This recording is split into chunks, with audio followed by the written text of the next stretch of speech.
একদম পারফেক্ট ফুলকপির বড়া বানানোর সহজ রেসিপি, বাইরে থেকে মুচমুচে আর ভেতর থেকে একদম নরম।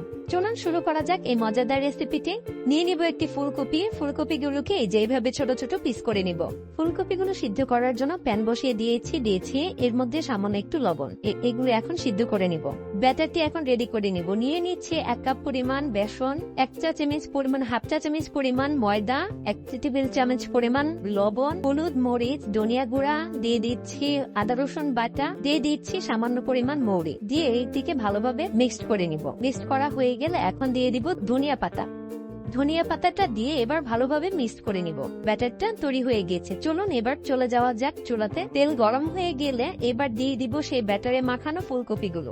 এমন সহজ রেসিপি। সব রেসিপি পেতে আমার চ্যানেলটি প্লিজ সাবস্ক্রাইব করে দিবেন, আর যারা ফেসবুক থেকে দেখছেন আমাকে প্লিজ ফলো করে দিবেন। লাইক, শেয়ার, কমেন্ট করে পাশে থাকবেন। ফুলকপিগুলো এখন ব্রাউন কালার করে ভালোভাবে ভেজে নিব। রেডি হয়ে গিয়েছে ঝটপটে বিকেলের নাস্তা।